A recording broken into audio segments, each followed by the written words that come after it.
राम राम भाइयों। आज मैं आपको बताऊंगा कि डीपी कांस्टेबल की तैयारी कैसे करें। तो देखो शुरू करते हैं।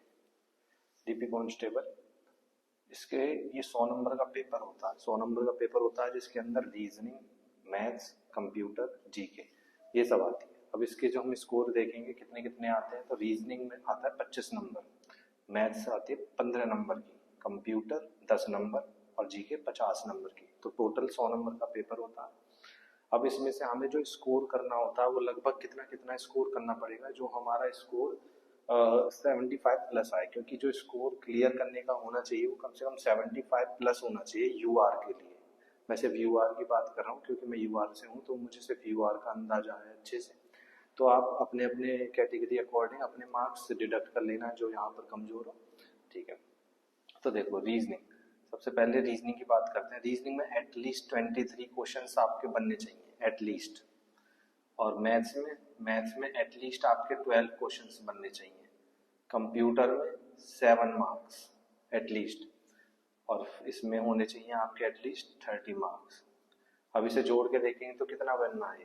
तो देखो इसे जोड़ते हैं कितना हो जाएगा, 7 30 30 60 60 72, 72 प्लस मार्क्स आ रहे हैं। ठीक है, तो इसमें आप थोड़ा बहुत और काम करो और ये बढ़ जाएगा। ठीक है, ये नॉर्मलाइज्ड होने के बाद बताया मैंने, नॉर्मलाइज मार्क्स है। ठीक है, तो आपके 72 आएंगे, तो अगर हार्ड शिफ्ट में 72 आ रहे हैं तो उसमें 2-3 नंबर आप आगे लेके चल सकते हो। ठीक है, अब हम बात करेंगे how to cover syllabus in 45 days. 45 days में सिलेबस कैसे कवर करें। वैसे तो ये टाइम बहुत कम है सिलेबस कवर करने के लिए, पर फिर भी हम एक आइडिया लेके चलेंगे और एक तरीका लगा के चलते हैं जिससे कवर होने की थोड़ी संभावना है। मैं गारंटी नहीं ले रहा, पर होने की संभावना है। ठीक है, देखो मैथ्स, सबसे पहले मैथ्स कैसे करनी है। मैथ्स करने का एक आपको मेथड बताता हूँ जिससे आप कर सकते हो।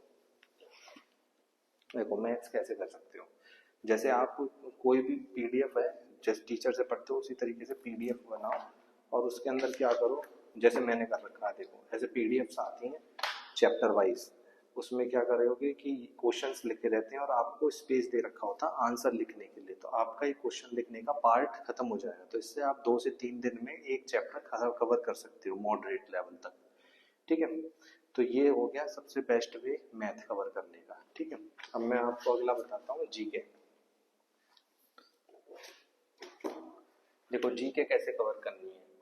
देखो मैंने जीके जो मैंने कवर करी है, मैंने जीके कवर करी है पीवाईक्यू सीरीज परमार।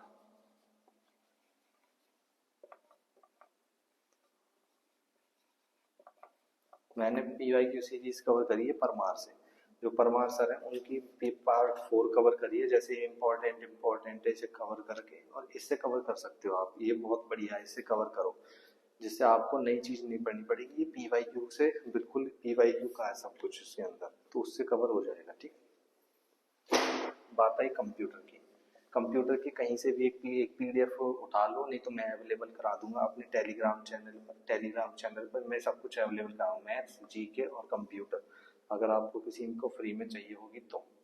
ठीक है, तो कंप्यूटर आपको पीडीएफ से रखना पड़ेगा और पीवाईक्यू करने पड़ेंगे। कंप्यूटर ऐसे ही आती है, कहीं से भी आ जाती है। ठीक है, इम्पैक्ट ऑफ मॉक, तो देखो मॉक जरूर लगाना। अगर मॉक नहीं लगाओगे तो फेल समझो अपने आप को। अगर मॉक नहीं लगा रहे हो तो फेल समझना अपने आप को। अब कोई पास हो जाए मैं उसकी गारंटी नहीं ले रहा, पर फेल होने के चांसेस बहुत ज़्यादा बढ़ जाते हैं अगर आप मॉक नहीं लगाओगे तो। मॉक सबसे ज़्यादा जरूरी चीज़ है प्रोसेस में, तो मॉक लगाओ और उसे क्या करो, एनालाइज, फुल एनालाइज। जो क्वेश्चंस हो चुके हैं वो भी, और जो क्वेश्चन नहीं हुए वो भी, दोनों। मतलब जितने भी 100 के 100 क्वेश्चन आपको सब के सब देखने हैं, ऐसा नहीं है आपने वो देखे जो आपसे नहीं हुए। ठीक है, आगे चलते हैं।